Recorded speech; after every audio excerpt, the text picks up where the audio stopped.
Welcome, ladies and gentlemen. I'm joined by Dr. Danish Mustafa today, who's a professor of critical geography at King's College London. We had Dr. Danish Mustafa once before to speak about the Indus Water Treaty and the kind of politics that ensued after the Pahalgam incident when India unilaterally suspended the Indus Water Treaty. Pakistan is flooding now, as we know, and I mean they're very ambiguous kind of ideas about why Pakistan is flooding and what solutions there are really. So I'd like to speak to Dr. Danish Mustafa to understand why Pakistan is flooding again and why perhaps the epicenter of these floods, as some people are saying, has shifted, or has it shifted in the first place? And what are the solutions really? But let me first welcome him. Thank you, Dr. Danish, for joining me. Thank you so much for having me. Why is Pakistan flooding? I mean, Pakistan has been flooding very regularly in the recent past, but why are we flooding right now? And has the intensity of the floods increased in the recent past?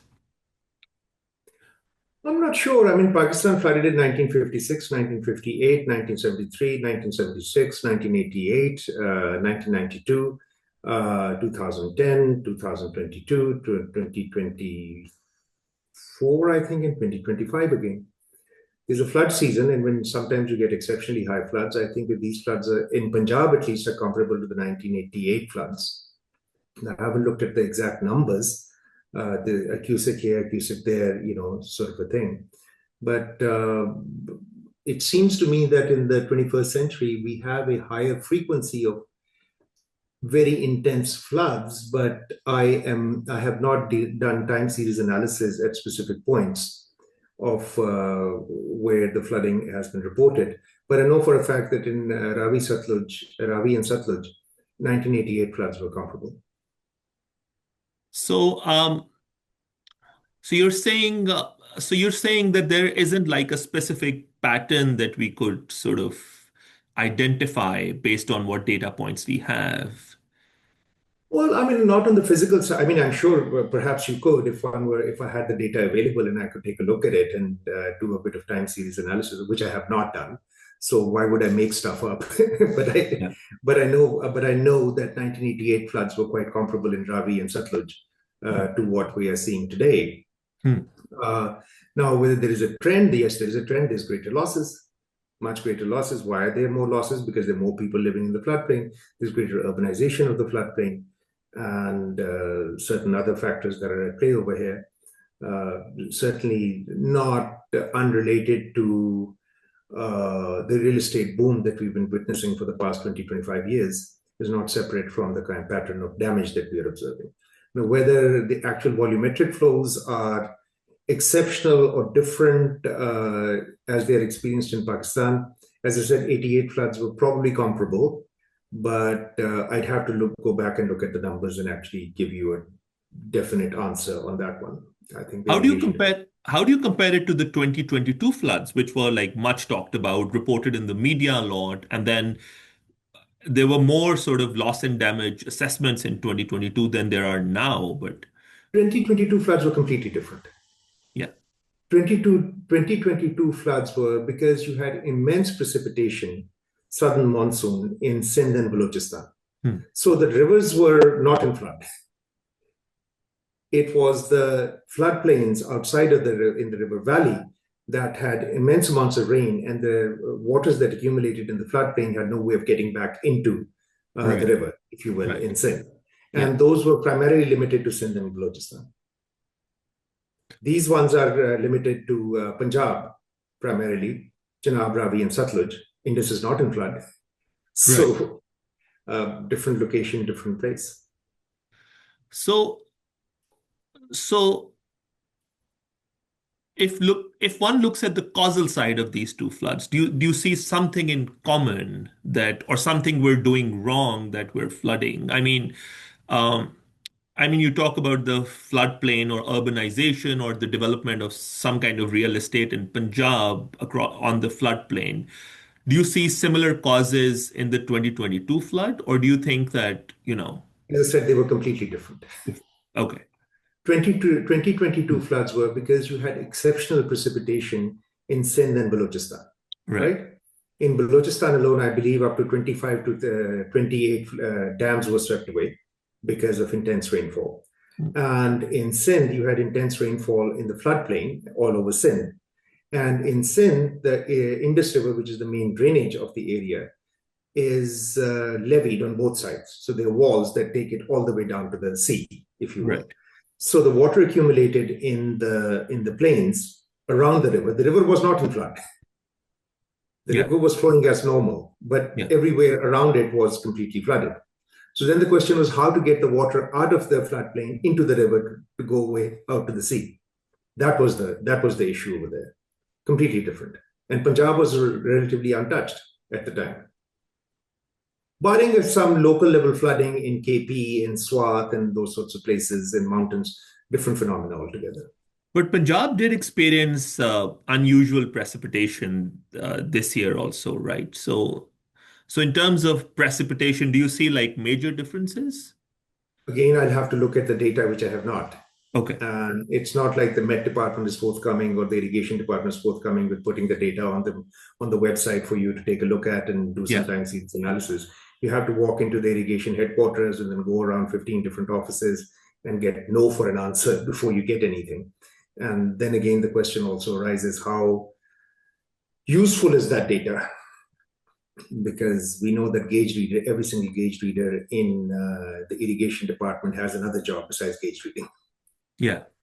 And I have personally seen officers of the irrigation department making up numbers I at want the end you of the to, season because the gauge reader is not there.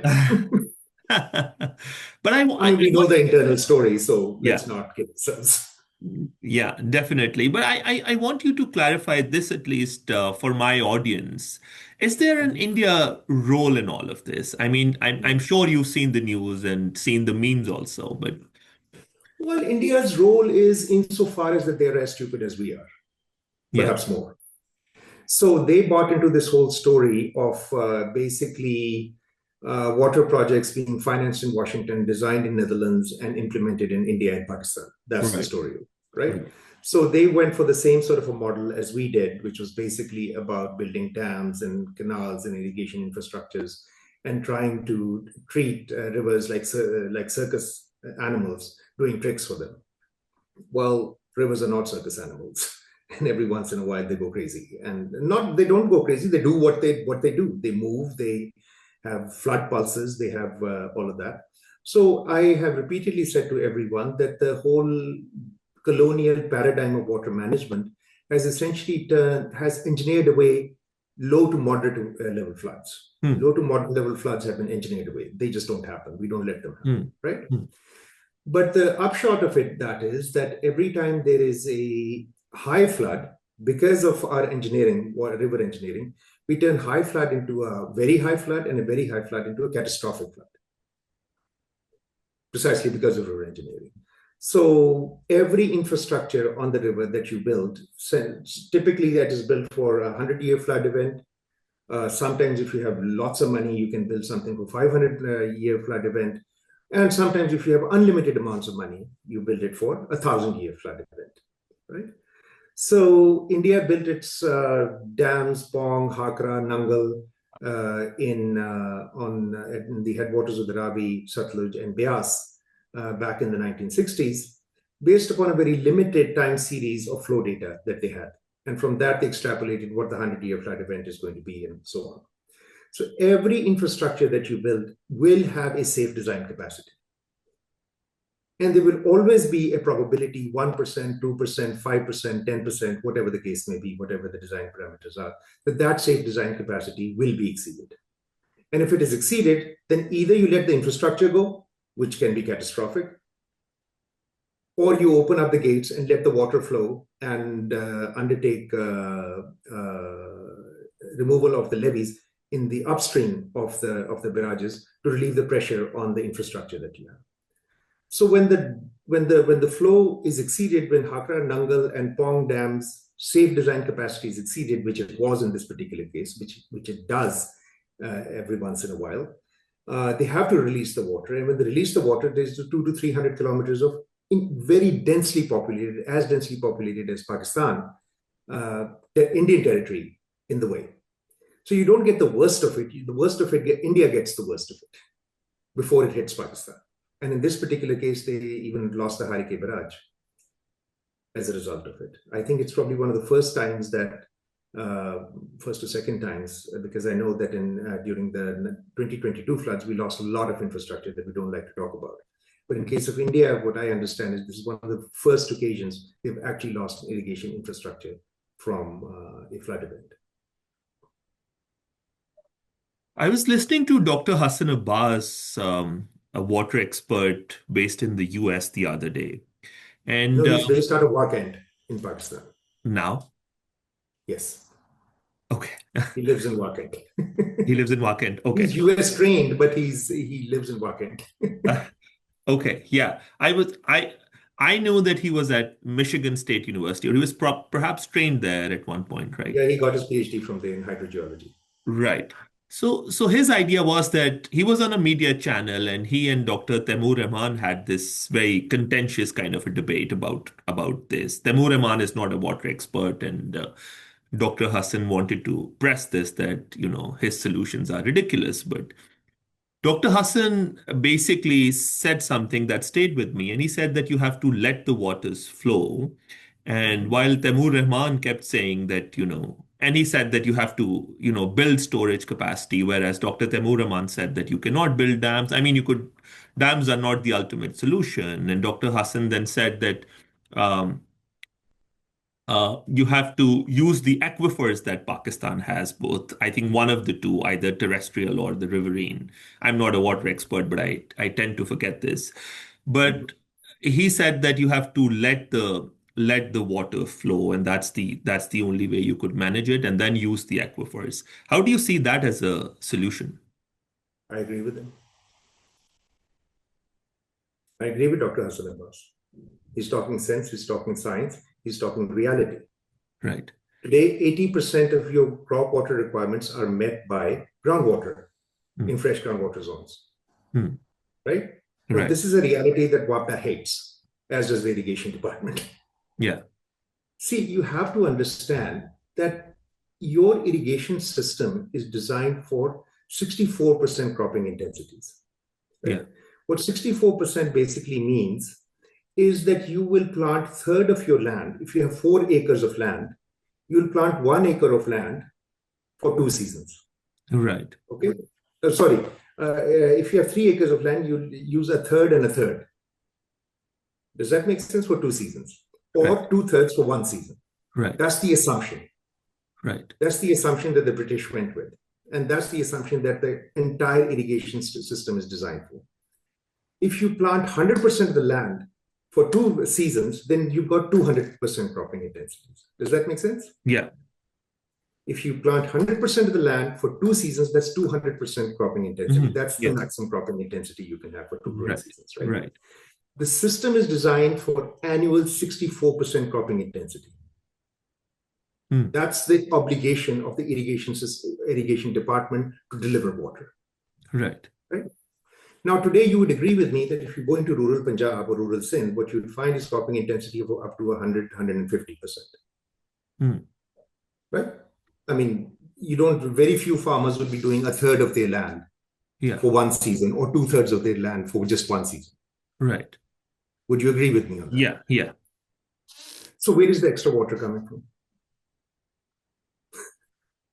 If the canal is only supposed to deliver you for a third of the land, where is the remaining water coming from? The answer is groundwater, Right. right? So Yeah. I mentioned to you last time as well that when you were planning all of these structures back in the 1950s and 60s, there were probably 6 tube wells in all of Punjab. Today, there are 1.5 million tube wells, right? Where is that water going? What is that water being used for? And Hmm. volumetrically, if you look at it, it's an enormous part of Hmm. basically your water budget, Hmm. agricultural water budget.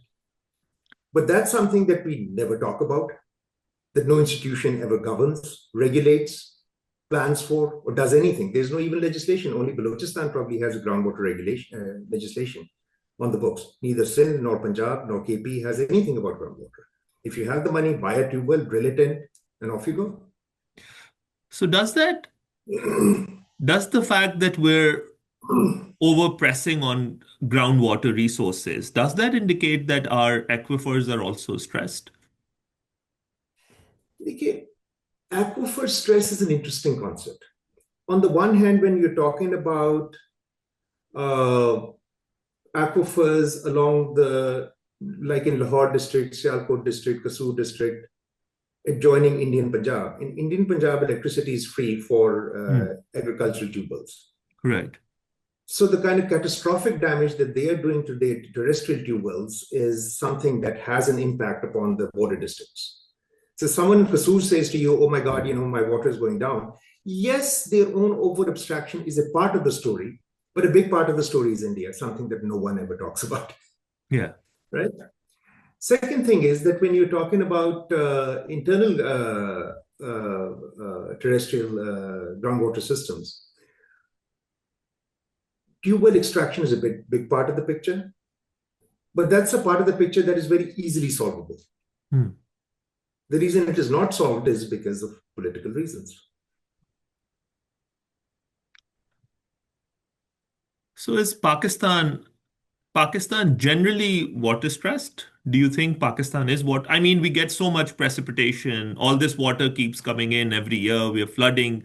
But then the reports from international organizations keep telling us that Pakistan is a water stressed country and per capita water availability has been declining and so on and so forth. Okay, I met the person whose name I'm forgetting. He's head of the Pacific Institute. I'm sure so you can look up his name, who came up with this metric of per capita water availability. And I Yeah. met him once and he said that this is the biggest disservice you've done to the water sector forever, to come up with this absolutely ridiculous Hmm. number of per capita water availability. Hmm. We are so glad you're here to tell us these things. As the population doubles, the water availability halves. What a genius insight that is. Where did you learn your mathematics? Oh my God, maybe I should do a PhD and figure out something that's along the same effects. But if there are more people, there's less of them. Well, by that count, then there's less oxygen in the air. For 3 billion years, we've had a certain volume of oxygen on this planet, right? Hmm. Hmm. So if there are more people, then there's less oxygen. Ab kya kare? Let's freak out. Hmm. It's a ridiculous metric. It doesn't mean anything in the first instance. But, international bureaucrats like it because they like simple things, and that's kind of cool. But is there also like a difference in availability when one just focuses on drinking water? Because Let me get to that in a minute. yeah. If in Sindh you want to do camel herding, there's no problem with water. Now, your country is the third largest exporter of rice in the world. Yeah. It's a major water hog. Your country is the fifth largest producer of sugarcane in the world, right? So that's like someone coming around in a Mercedes to me or a Rolls Royce and saying, I'm really stressed out, man. If you lend me 10 rupees or $10 or something, I got to buy some food. Would you put any, do you own this Rolls Royce? Yes, I do own this Rolls Royce, but you don't have $10 to buy yourself lunch. What would you say to that person? Are you money stressed? Right? You and I have a certain profile, right? Certain economic profile. I can perhaps afford to buy a small car, maybe a small Ford. I could equally go out and buy myself I don't know, a big Mercedes SUV. And then I have problems trying to meet my household budget. Would you say that I'm money stressed? So you're saying water is mismanaged, but Pakistan is not water stressed. Is that what Of you'd course, like it to is say? mismanaged because you live beyond your means. You put it to stupid uses. Hmm. Then of course you're going to be stressed. Hmm. But are you really stressed? You see, when you live beyond your means, does that mean that there's an economic problem or is there a behavioral problem? Hmm. Is there not Certainly, enough money or is there too much spending going on? yeah, certainly the latter. There you go. Uh, When you have a good life with less money within your means, you can have a wonderful life if you like. What's the solution, Dr. Danish? I mean, people are talking about a managed aquifer recharge. I don't know what that means, but you could perhaps explain what that means. One could look into that, but you see, first thing is that I am not a very clever person. I do not have the intelligence or the mental capacity to give you solutions for a country of 280 million, half the size of Western Europe. Yeah. If you were to tell me, give me a solution for Pakistan's water problems, well, would that apply equally to Gilgit, Baltistan, and Balochistan? Would the water problem in Makran be same as the one in Lahore? Are the problems in Sindh comparable to the ones in KP? You see, these Pakistan level solution, this national level thinking, people do not understand that we are a very vast, diverse, big country. Solutions that apply to one particular context do not necessarily apply to a different context. Someone says, oh, should we build dams? Should we not build dams? What a stupid question. You want to But get to work. You have an option of cycling. You have an option of walking. You have an option of taking a car. You can go on a bus. You can use metro. Well, if I say, no, no, I don't want to talk about anything else, I only want to talk about a car. And if you don't go in a car, you're unpatriotic and you're an enemy of the people. Would you call me rational? You want to go from Rawalpindi to Lahore, you have 16 options. How do you get there? So shall I get bogged down in a question of whether, oh, actually, a high-speed rail system is the only patriotic way of getting from Rawalpindi to Lahore? I'm sure there's some, That's what the debate has reduced itself to. but I'm sure there's That some. is a way of doing it. It makes sense somewhere, Hmm. maybe case-to-case basis. It doesn't in other instances. That's the kind of conversation one can have.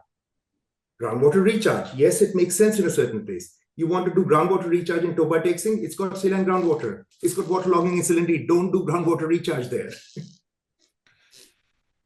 But I'm sure It's there's some, context based. I'm sure there's some universal don'ts. Are there none? Well, as I said, I'm not smart enough to know them. People who are smarter than me, and there are practically everyone in Pakistan is, ask them, they'll tell you. Any average uncle in any drawing room will give you all the answers. I don't have them. So talking about groundwater recharge, do aquifers, I think one thing that has been said, I was reading somewhere that aquifers take ages to recharge, which is why in some cases they're not a great solution. Is there a timeline issue as well? No, in geological aquifers, it takes thousands of years. Yeah. In riverine aquifers, it takes days. Hmm. Depends upon the geology. Depends upon where you are. Depends upon what the soil characteristics are, what the underlying bedrock is. Depends upon the context. So yes, if you're looking at the kind of aquifers you have in Saudi Arabia or Jordan, which are deep geological aquifers, they take thousands, sometimes millions of years to build. Then the others, like the kind of riverine aquifers that Dr. Hassan Abbas talks about, it takes days for it to refill and recharge. As I said, depends upon the context. Right. But in the Pakistani context, in an alluvial plain like you have in Punjab, Yeah. it's a matter of days to weeks. Then why hasn't the government been working on this as a potential solution?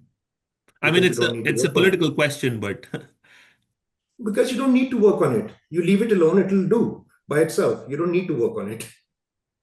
What you need to do is get out of its way. If you urbanize a particular surface, you remove the surface where the water can percolate, you build roads, you build shopping malls, you build all of that, you reduce the capacity of the land to absorb that water. If the land gets compressed, it reduces the capacity of the water to absorb in there, right? hmm. And secondly, there's no money in it.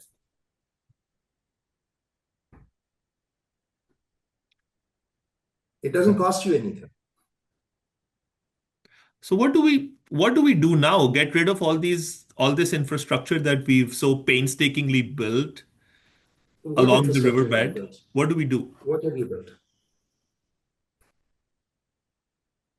All these, Ruda, DHA, Town. yeah. 80% of the land, 80% of the housing stock in the country is affordable by 1% of the population. It's a great repository of capital and money, but does it provide housing to our people? No. Go to Barrier Town, go to any or DHA, go to any sort of a house, you'll find one old man and one old woman with all the kids in America living in a 4-bedroom, 6-bedroom house. Right? Oh my God, we should not disturb those people. Oh my God, that's terrible. Let's not go there. But when it comes to poor people, even within DHA Lahore, you would find concentrated population of old villages which have now been surrounded by your urban sprawl. Those are the people we bulldoze their houses, chase them out of the place, votes and what have you. Their land is free for taking, but not rich people's. I'm not saying get rid of it. No one is saying get rid of it.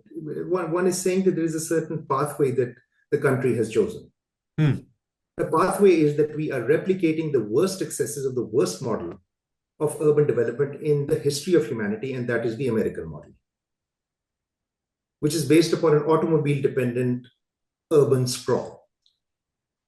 That's what we have chosen to do with extremely low population densities. Now, once you have started on that path and you cannot imagine an alternative path, it's a failure of imagination. So unless you change your orientation towards a more concentrated, multi-purpose, I say to people that the worst example of urban planning, as I said, practically most American cities are exactly that. From an ecological point of view, from a social equity point of view, Dubai is a very classic example of an extremely bad urban planning module. But it looks modern, it looks chic, it looks something that we want to go to. We like shopping malls and big lights and everything else. But how much does it benefit poor people, right? But if you change your orientation to say, we want to provide housing to 100% of the people in our country, free, affordable housing. We want to have walking cities. We want to have multi-purpose cities. Islamabad is a classic example of everything that you should not do in urban planning, which is separate out where the school is and where the people are living. The school should be in the middle of where people live, where the children live, so that they can walk to school. Your place of work should be within walking distance so that you don't have to commute, right? Your bus station should be in the middle of the city so that people can walk to it, and once they get off it, they don't have to hire a taxi to go scores of miles to get to where they want to get to. So what you've done is created automobile-dependent cities with the consequent result of everyone has to have an automobile, right? You build signal-free corridors. What do? I often ask people that if there's a pregnant woman trying to cross Firozpur Road in Lahore, how would she do it? She has to walk 1 kilometer, climb 150 stairs, go across and climb down 150 stairs. What about old people? What about children? That's the sort of exclusionary developmental paradigm that we have bought into. And that's not separate from the kind of flood story that we are seeing. But unless we start confronting these questions up ahead, instead of coming up with silly ideas, oh, should we bulldoze DHA? No one is asking for that. Who asked for that? No one is talking about dynamiting the barrages and the dams or anything like that. No one is talking about that. What one is talking about is a healthy debate, a paradigmatic shift in what kind of society we want to be, what kind of urban spaces we expect to see. Do we want to be like Dubai? Then be Dubai. You know what happened in Dubai in 2024. Yeah. Then be that. Enjoy yourself. So do you think that there is, from your conversation, what I get is that the solution, I keep thinking about solutions, sorry for that, but the solution lies in how we redesign our cities, right? Of course, our cities are habitations, but again, I am very loath to give out solutions, right? The reason I'm loath to give out solutions because I don't know what the life and priorities of someone who's living in Bhuta Singhwala is. We should get off our high horse. We should get out of Islamabad, go talk to the person in Bhuta Singhwala and say, what would you like to have happen? What kind of agency that person should have? People will decide their own and they will decide what is best for them. But that's very antithetical to a very centralized kind of a state which likes to pretend that it knows everything sitting in Islamabad. What is good for Islamabad is good for Balochistan. Well, it's not. But Dr. Danish, my last question to you would be, I think we're running out of time. You said that the 2025 floods are comparable to the floods in 1988, right? Mhm, But in 1988, we didn't have, I don't think we had very automobile dependent cities. In fact, the old Lahore or the old Sialkot was mhm. were not automobile dependent cities. In fact, those were very congested sort of old towns that we had. So So why what were was we the pattern flooding of? then? So of course you will flood. The question is what kind of damage you would have. Right, Flooding by itself is not a bad thing. right, Your country would not exist without floods, right. right? Yeah. Until about 150 years ago, floods are something that people celebrated, people prayed for, because floods spread out the beautiful soil and the silt upon all of your Punjab and Sindh. And that soil and silt sustained your civilization for 6,000 years. Hmm, hmm, It was only about 150 years ago when the British colonial paradigm came into picture that we thought it was a hazard. Low intensity floods. I have worked in central Punjab. Practically in those days, in every village, all the houses were built upon 7 or 8 foot high platform, mud platform. Because they were expecting the floods to come in, the floods would come in, farmers would be so happy because they would spread all of the alluvium, rejuvenate the soil, rejuvenate the groundwater, and for the next 5, 6 years, they would not have to buy any chemical fertilizer. hmm. Do you think Mohenjo-daro and Harappa existed on Fauji fertilizer? I don't think so. It didn't exist in those days. What is the biggest cause of rural bankruptcies and rural indebtedness in Pakistan? It is fertilizer, insecticides, and pesticides, which you buy on credit. And if your crop doesn't turn out well, you're in serious trouble. So the farmers pray for those things. It's in the urban area. So when you're talking about 1988 floods, by all means, compare the damage that happened in Lahore in those days and the damage that has happened in Lahore today, and you'll have your answer. Thank you so much, Dr. Danish, for joining me.